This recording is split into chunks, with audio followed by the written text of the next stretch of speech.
Allah yang keempat yang diangkat oleh beliau tentang kisah Qarun yang sangat masyhur dengan kesombongannya ya. Dan bagaimana masa hidupnya serta bagaimana akhir hidupnya. Dalam surah Al-Qasas ayat 76 sampai 81. Bunyinya, "Inna Qaruna kana min qaumi Musa fabagha 'alaihim wa atainahu minal kunuzi ma inna mafatihahu latanu bil usbati ulil quwwati idh qala lahu qaumuhu la tafrah innallaha la yuhibbul farihin." Wabtaghi fima ataka Allahu ad-daral akhirah wa la tansa nasibaka minad dunya wa ahsin kama ahsana Allahu ilaik wa la tabghil fasada fil ard innallaha la yuhibbul mufsidin. Qala innama utituhu ala ilmin 'indi awalam ya'lam anna Allah qad ahlaka min qablihi minal quruni man huwa ashaddu minhu quwwatan wa aktharu jam'a wa la yus'alu 'an dhunubihimul mujrimun. فخرج على قوم في زينته قال الذين يريدون الحياة الدنيا يا ليتنا مثل ما أوتي قارون إنه لذو حظ عظيم وقال الذين أوتوا العلم ويلكم ثواب الله خير لمن آمن وعمل صالحا ولا يلقاها إلا الصابرون فخسفنا به وبداره الأرض فما كان له من فئة ينصرون من دون الله وما كان من المنتصرين. Ayat yang panjang ini 76 sampai 81 terjemahannya. Sesungguhnya Qarun, nama sosok orang yang termasuk kaumnya Nabi Musa. Artinya dia dulunya orang yang beriman kepada Allah. Ya, waktu masih miskin. Begitu dia bertemu dengan Nabi Musa alaihissalam, dia minta agar Nabi Musa doakan Allah bukakan pintu rezeki. Lalu Allah bukakan dia pintu rezeki. Tetapi dia berlaku zalim kata Allah terhadap mereka. Dan kami telah menganugerahkan kepadanya pembendaharaan harta yang kunci-kuncinya sungguh berat, dipikul oleh sejumlah orang yang sangat kuat-kuat. Ya. Ada putut nomor 497, maksudnya saking banyaknya dan beragamnya jenis hartanya sampai-sampai yang ditugaskan mengurus hartanya merasa kewalahan. Lalu ingatlah ketika kaumnya berkata kepadanya, janganlah engkau terlalu bangga atau sombong. Sesungguhnya Allah tidak menyukai orang-orang yang membanggakan diri. Dan carilah pahala negeri akhirat dengan apa yang telah dianugerahkan Allah kepadamu. Tapi janganlah kamu lupakan bagianmu dari kenikmatan dunia dan berbuat baiklah kepada orang lain sebagaimana Allah telah berbuat baik kepadamu. Jadi ini peringatan kaum Qarun kepada Qarunnya pada saat dia menyombongkan diri. Kemudian dikatakan dan carilah pahala negeri akhirat dengan apa yang telah dianugerahkan Allah kepadamu dan janganlah kamu lupakan bagianmu dari kenikmatan dunia dan berbuat baiklah kepada orang lain sebagaimana Allah telah berbuat baik kepadamu dan janganlah kamu berbuat kerusakan di bumi. Sesungguhnya Allah tidak menyukai orang-orang yang berbuat kerusakan. Lalu Qarun berkata, sesungguhnya aku diberi harta ini semata-mata karena ilmu yang ada padaku. Tidakkah dia tahu kata Allah, bahwasanya Allah sungguh telah membinasakan umat-umat sebelumnya yang lebih kuat darinya dan lebih banyak mengumpulkan harta, tanda tanya. Dan orang-orang yang berdosa itu tidak perlu ditanya tentang dosa-dosa mereka. Maksudnya orang-orang yang terdahulu yang telah Allah binasakan. Cukup dengar, jangan lakukan hal yang sama dari kesombongan karena akan datang akibat yang sama, hukuman yang sama. Sebagaimana orang yang patuh juga akan mendapatkan akibat yang sama.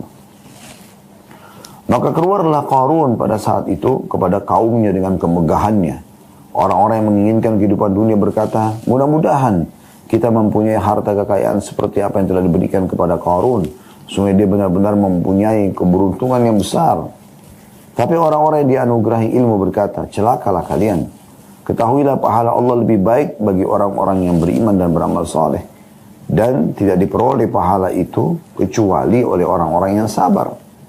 Jadi kalau kalian diberikan kekayaan ya sudah, kalau diberikan kemiskinan ya sudah, kalau diberikan kekayaan bersyukur, diberikan ya ujian kemiskinan bersabar gitu. Maka kami benamkan Qarun itu beserta rumahnya ke dalam bumi. Maka tidak ada baginya satu golongan pun yang menolongnya selain Allah dan dia tidak termasuk orang-orang yang dapat membela diri. Nah ini ayat panjang lebar bicara tentang masalah Qarun. Jadi sekali Qarun ini tadinya kaum Nabi Musa, orang yang beriman kepada Allah. Miskin dia. Lalu dia minta kepada Nabi Musa agar Allah bukakan pintu rezeki. Lalu Allah berikan dia ilmu. mulailah pelan-pelan dia bisa ya pelajari emas, kemudian punya toko, sampai dia punya harta yang sangat melimpah. Pada saat Allah sudah bukakan dia pintu yang melimpah seperti itu, tidak pernah lagi ibadah kepada Allah. Utusan Nabi Musa alaihissalam datang meminta agar dia keluarkan zakat hartanya, dia tolak. Bahkan dia bersekutu dengan Fir'aun yang pada saat itu orang kafir dan memang kufur kepada Allah dan Rasulnya, Musa alaihissalam, untuk membunuh Musa. Maka akhirnya Allah hukum dia dengan membinasakannya. Allah buat goncang, ya, terjadi gempa tapi hanya di sekitar rumah dia. Lalu kemudian longsor, lalu masuklah seluruh harta-harta dan dia juga dengan rumahnya, istananya, semua masuk tenggelam dan keluarlah istilah semua harta yang tertimbun di kita harta Qarun, ya. Harta Qarun berarti hartanya Qarun, ya, karena memang tertimbun. Nah, pada saat sudah ditimbun, Nabi Musa alaihissalam mengatakan Allah sudah menjadikan sebuah keputusannya bahwasanya harta dia tidak akan pernah bisa ada yang temukan. Allah tanamkan di bumi. Sempat ada beberapa orang Bani Israel yang mau mengorek-orek, gitu kan, mau mencoba mengambil mungkin bisa ada ya emas itu atau harta dia yang ditemukan. Maka setelah itu Musa AS lewat dan menyampaikan tentang masalah Allah sudah tentukan tidak mungkin ada yang bisa mengambilnya lagi, karena ini menjadi pelajaran bagi manusia di masa itu dan juga di masa-masa kayak kita sekarang yang datang setelah Qarun itu. Maka mereka pun yang meninggalkan. Dan di saat Qarun diberikan harta, dia luar biasa gitu. Dia bukan hanya sekedar menikmati pribadi, tapi dia jadikan sebagai ajang sombong. Dia paling suka keluar pamer. Dipikul oleh pengawal-pengawalnya. Dia ada di atas ya, geranda dan itu terbuat dari emas semuanya. Lalu dia suruh orang-orang pegawai-pegawainya memikul-mikul harta tersebut keliling untuk diperlihatkan kepada kaumnya. Ya.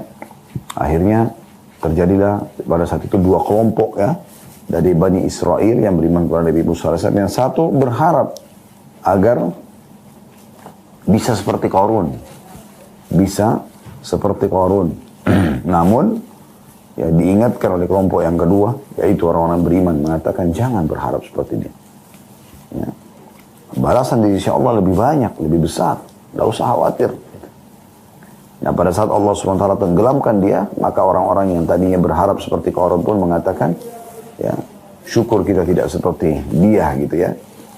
Karena bisa saja kita tertimpa hal yang sama. Jadi seperti itu gambaran tentang masalah keadaan Qarun. Tapi inti sebenarnya dari kisah Qarun ini adalah orang yang sombong. Dia sombongkan diri. Tadinya dia dari sperma dan nilainya.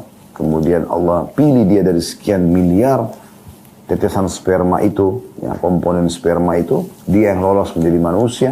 Dari kecil Allah buat ya, sebuah sistem, dia punya ibu dan ayah yang mengurus dia. Cuma bisa nangis pada saat buang air besar, buang air kecil, lapar. Tanpa bisa membahasakan pun ibunya selalu peduli, ayahnya selalu peduli. Mana ada mereka begadang untuk dia. Terus dibiayai sampai akhirnya mulai tumbuh besar. Dan begitu dia sudah mulai besar, lalu dia mulai menyombongkan diri. Nah ini yang Allah benci sekali. Ya, Allah tidak menyukai perbuatan-perbuatan seperti ini. Oleh karena itu teman-teman, kalau Allah berikan kepada anda kelebihan fisik, postur tubuh yang paras wajah, anda berikan kelebihan harta, kelebihan jabatan, kelebihan titel dan segala macam, jangan jadikan sebagai ajang sombong. Gak usah gitu sebutin, oh saya doktor fulan dan fulan, saya profesor ini dan itu. Kecuali memang kita dulu dibutuhkan untuk ditulis mungkin. Tidak perlu mengatakan itu tahu tuh building sana itu punya saya itu. Subhanallah. Kenapa nggak bilang ini titipan Allah Subhanahu Wa Taala? Lah emang titipan. Anda kalau meninggal satu detik kemudian setelah itu, karena ajal sudah datang, sudah bukan jadi milik Anda. Gitu kan? Bahkan di saat kita hidup pun, sebenarnya ada hak orang lain yang menjadi ahli waris kita di situ. Ada haknya anak yang harus kita wajib berikan nafkah, ada hak istri, ada hak orang tua dan seterusnya. Lalu apa yang mau disombongkan? Pada saat meninggal tidak ada satupun harta itu yang kita bawa. Ya, oleh karena itu harus hati-hati sekali. Nah ayat-ayat ini memberikan pelajaran penting kepada kita semua tentang hati-hati agar jangan sampai sombong.